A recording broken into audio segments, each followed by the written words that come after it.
Well, good afternoon, everybody. This has been a heck of an experience, right? And we have a very special Rotarian joining us today, all the way from Decatur, Alabama. Y'all. A Rotarian since 1980, he has served as RI Director, Foundation Trustee, and Vice Chair. He also served as Future Vision Committee Vice Chair and as a member of the Peace Centers Committee. This Rotarian is a principal in the law firm of Blackburn, Maloney, and Shepard, LLC, with a focus on taxation, estate planning, and agricultural law. And interestingly, his beautiful wife, Gay, is also an attorney in that firm. His belief is that clubs are where Rotary happens. He wants us to test new regional approaches for growth.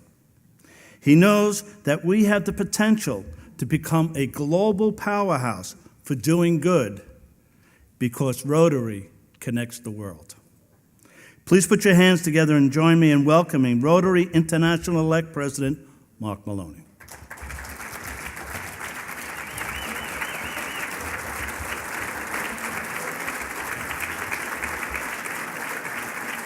Thanks, John. Thank you very much.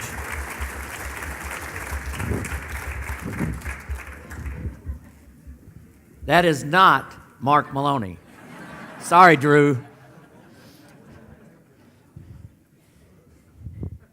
Thank you for that introduction, John. It's a pleasure for me to be here with the presidents-elect and other Rotarians from Pennsylvania, New Jersey, New York, and Bermuda.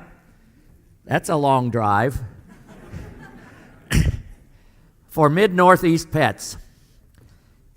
Now, you note that John made the comment that Gay, my wife Gay, is also a member of the same law firm. So, occasionally, people will come up to me and say, "Oh, Gay is also an attorney in your firm?" I said, "No, I'm an attorney in Gay's firm." You got to keep this right. Julia's nodding her head yes. And my wife is also a Rotarian, but she is not in my Rotary Club. She said, there is no Rotary Club in the world big enough for both of us. So, when she decided she wanted to be a Rotarian in the mid-90s, we started a second Rotary Club in Decatur so that she could have another club to belong to other than mine. Could I ask the Aloha governors to join me on the stage, please? You were supposed to be warned about this, but maybe you weren't. The Aloha governors. It's nice that they know who the Aloha governors are. All right, 1, 2, 3, 4, 5, 6. They're all here. How about that?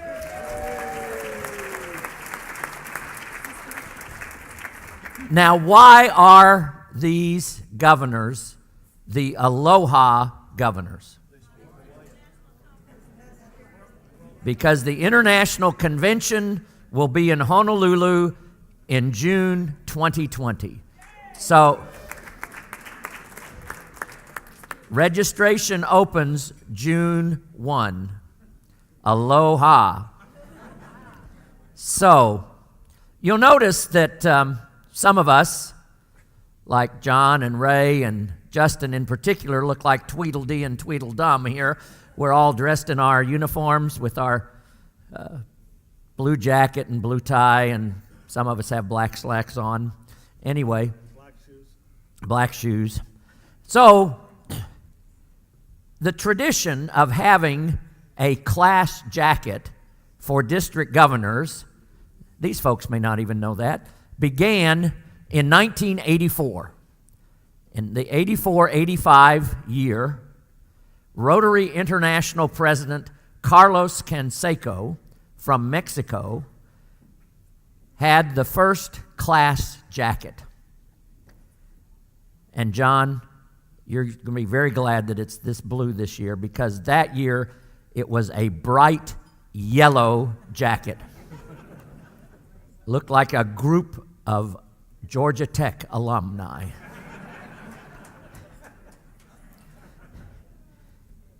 And a few years later, the tradition of having a theme tie was developed. In 1993, when 93-94 international president Bob Bart from Switzerland had the first tie. And about the turn of the millennium, some of the presidents had just a few theme scarves that they handed out to the wives of the board of directors and the wives of the trustees and those very few women district governors that existed at that time. But the first time that every governor-elect and partner were given both a tie and a scarf was in 2003-2004 by President Jonathan Maggiagbi. So, here you see the theme tie. And I do not see a theme scarf on the stage. Anyway, Julia, stand up and show off the theme scarf. Yes? All right. You notice dull single color blue tie, very vibrant, colorful theme scarf. That about describes the difference between my wife, Gay, and myself. And so, of course, you can go out here to Russell Hampton and Ravi's tailors, and you can buy Rotary shirts and Rotary slacks. So, but for this year, for the very first time, and I don't know who is prepared for this, but we have Rotary theme socks. All right, let me get over here. See, I got to get to where the camera can see this. But I got to support myself. There, you got it? All right. Now, that leaves the very important question of what piece of clothing the next president is going to choose. I'll let you go there on your own. Let's give a big round of applause to the Aloha District Governors. Thank you. Thanks. Thank you. I didn't go with my dress.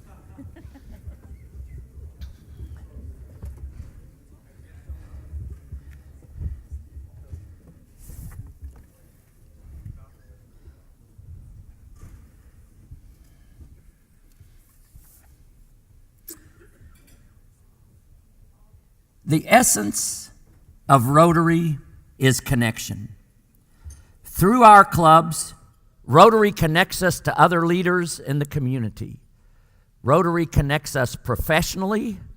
Rotary connects us to a global community committed to service.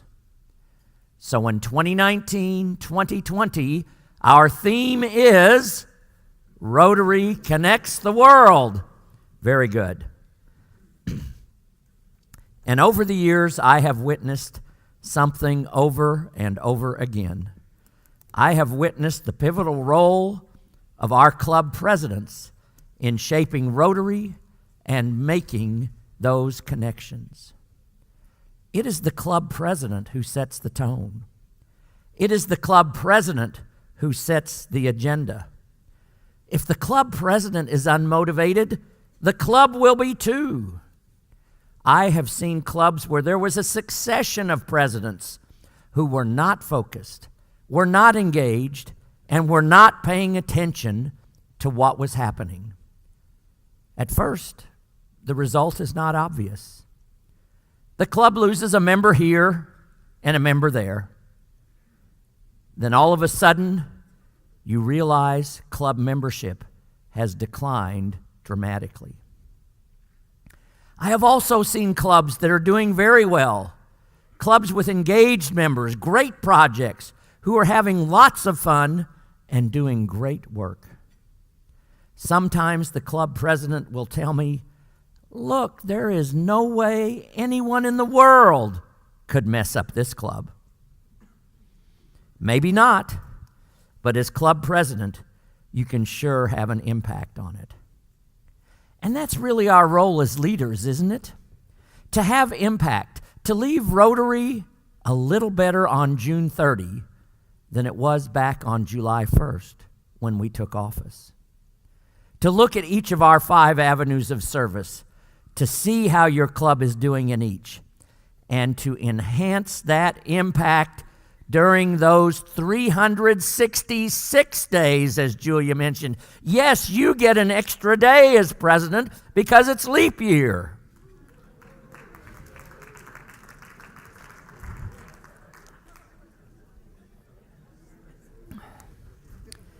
You know, last weekend I was at a Pets and I made that observation, and some club president-elect in the back of the room got up, threw the napkin down, and said, "I'm out of here. I only signed up for 365.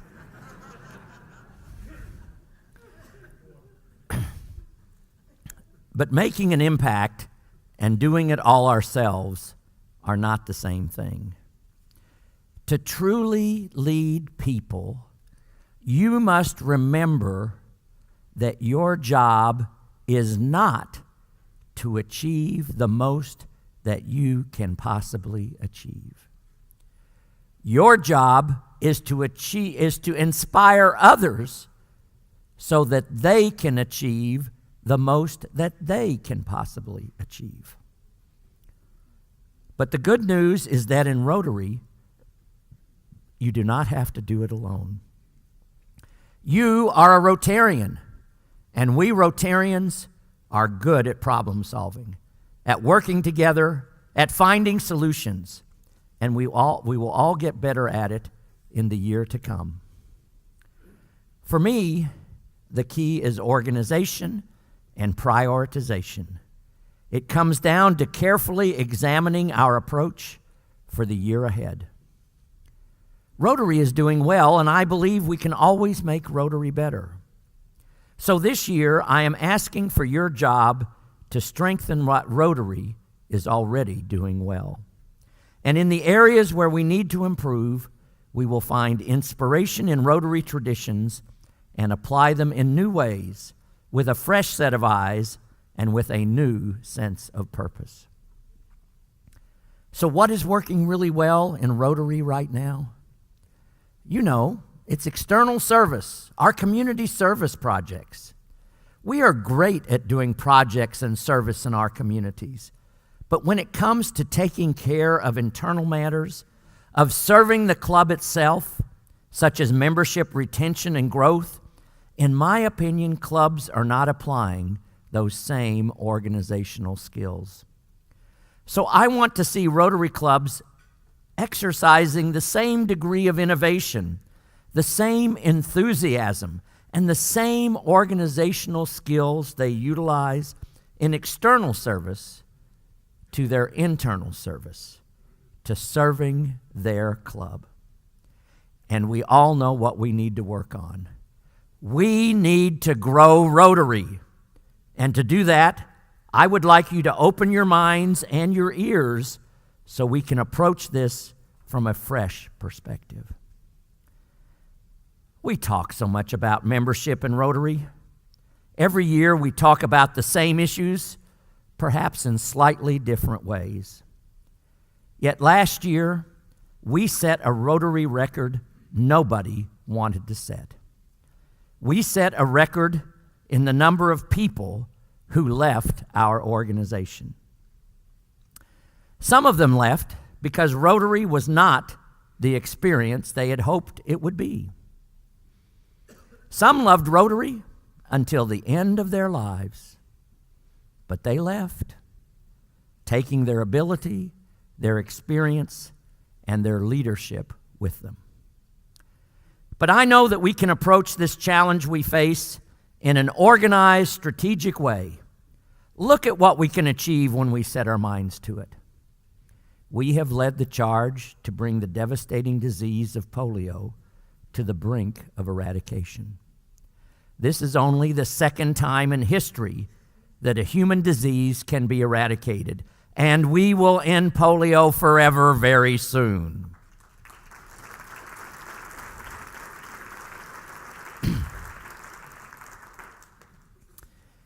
When we focus our efforts behind a strategic goal, we become a powerhouse for good.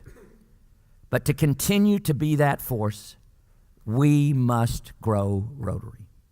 We must grow our service. We must grow the impact of our projects. But most importantly, we must grow our membership so that we can achieve more. We need more hands doing the work, more brains solving the problems. Maybe your club members are comfortable with the current size of the club. Maybe they are concerned about changing dynamics if the club grows. A club president might say, membership is just one of my many responsibilities. But membership is Rotary. Without members, there is no Rotary. And to accomplish more, to grow Rotary, we can draw on what works, what we already do. And what is that which we do so well in Rotary? We connect with others. Connecting people has been the essence of Rotary since its founding. It is Rotary's greatest strength to us as Rotarians, and it is also our greatest gift to the community. Now I would like to challenge you to think of it as being the greatest gift to your club as well. Running your club might seem like a daunting task until you understand and harness the power of connections. So to get our members doing their best work this year and to bring out the best in our clubs, I would like us to focus on connections. That is why our first emphasis in 2019-2020, the guiding principle for you, our Aloha District governors, and for me, will be to connect to grow Rotary. Let us try a new approach to membership, one that is more organized and strategic. As I mentioned to all the districts this morning, I am asking every club around the world to form an active membership committee consisting of multiple people of different backgrounds who will look methodically at the community. Your club's membership committee will then apply Rotary's classification system, designed to ensure that the range of professions in your community are well represented, to identify potential leaders with the skill, the talent, and the character that will strengthen your club. And if your club's membership committee is unsure how to proceed, look to the club membership committee checklist on Rotary.org for clearly defined steps to organize the committee's work. How else will we connect to grow Rotary? We will also form new types of clubs, either independent clubs or satellite clubs, with different meeting experiences and engaging service opportunities, not just where there is no Rotary, but in areas where Rotary is already thriving. There is a tremendous potential for club presidents and Rotaractors to identify prospective new clubs and help sponsor them. Second, we will connect to bring families closer to Rotary by fostering a culture where clubs do not compete with the family, but rather complement it. We should never, ever expect our members to make a choice between their family and Rotary. That means taking real, practical steps to change the existing culture, being realistic in our expectations, considerate in our scheduling, and welcoming of children at Rotary events on every level. Third, we must also be welcoming to the most important demographic we need to attract: community-minded younger professionals. We will connect to build a new generation of Rotary leaders by meeting them right where they are at their stage of life and welcoming them. The job of a club president should never be seen as a time commitment too great for a busy professional to consider. By making volunteer positions into full-time responsibilities, we are closing the door to the contributions of the people we need most in Rotary, the ones with the potential for decades of Rotary service and Rotary leadership. Let us not build barriers to Rotary. Rather, let us open doors to it. To create new membership models, to open new paths to Rotary membership, to build new Rotaract clubs, we need to embrace our Rotaractors as the fantastic partners they are. With their skills, your impact can be transformed. They already have a good handle on the issues we need to navigate. They have the flexibility we all need, and they know how to innovate and when it is time to do so. The three emphases I have just presented all focus on the internal health of Rotary clubs and connection within the club. I would like them to be the main focus of your work this year. But Rotary is also part of the world. That is why we will connect Rotary to the world through the ties we have and the goals we share with the United Nations. During 2019-2020, the UN will mark the 75th anniversary of the signing of the UN Charter. Rotary shares a historic and enduring relationship with the UN, and through our areas of focus, we also share a commitment to a healthier, more peaceful, and more sustainable world. I look forward to hearing about the sustainable community projects that your clubs will implement this year. Friends, Rotary has a unique ability to connect us all in deep and meaningful ways. And when we connect with each other across our differences, great things happen. We partner with people we would never otherwise have met, who are more like us than we ever could have known. We gather ideas we have never considered that change our minds and change our approach. We build ties to our communities and to new professional opportunities. And we connect to people who need our help. These are just some of the many ways you and your fellow club presidents are going to show how Rotary connects the world. Now, I'm going to surprise the AV folks and ask if they could throw up the theme logo for this year. There we go.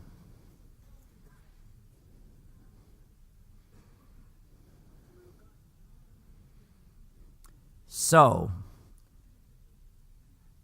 I want to explain the theme logo. Oops, it's gone. Can you just give me the static logo? Anyway, with that video, hopefully I don't have to ask you what those thingies are around the big blue circle. They're people, absolutely. I have had different answers at other places. So the big blue dot in the middle represents the world, and the four people are Rotarians connecting the world. Rotary connects the world are my words. That's my theme. I came up with it all by myself.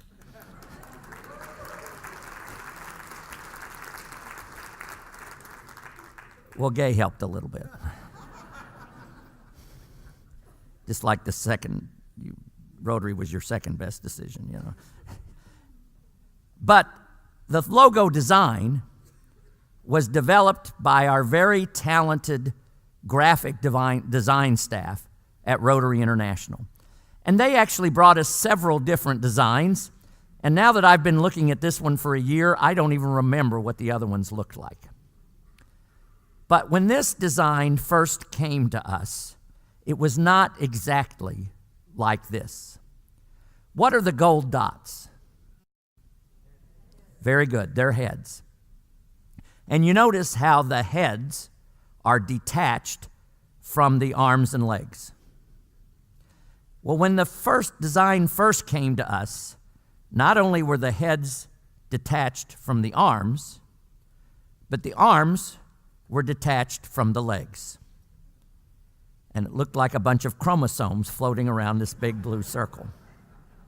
And now that I've said that, you will never look at this logo again without thinking of chromosomes. Anyway, we suggested that perhaps the arms and legs would be connected.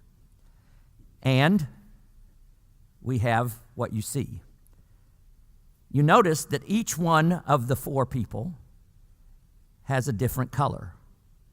That represents the diversity of Rotarians, whether it's nationality, ethnicity, creed, or whatever.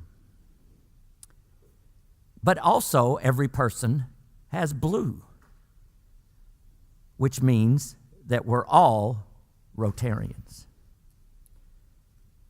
So that is the logic, or lack of logic, but that's the rationale behind this year's theme logo. Thank you very much for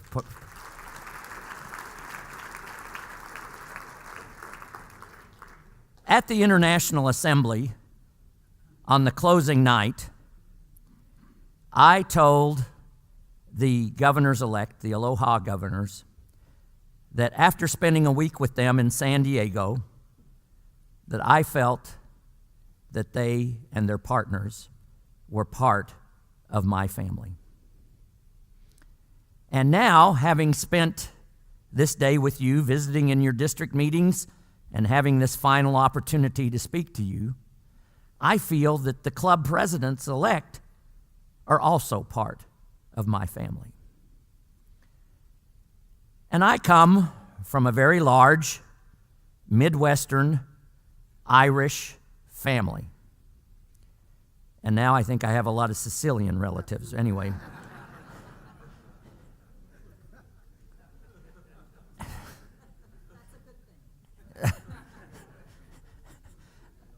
There's a lot of things I could say, but I just better not. And in our large Irish Midwestern family, we have a tradition of how we close family family special events, whether they're happy events or sad events. Weddings, funerals, golden anniversaries, or other special events.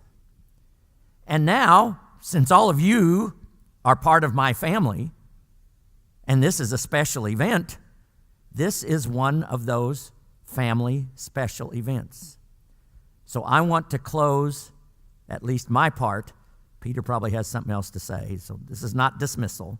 But I want to close my part in the way that we close our family events in our family, with the Irish blessing. May the road rise to meet you.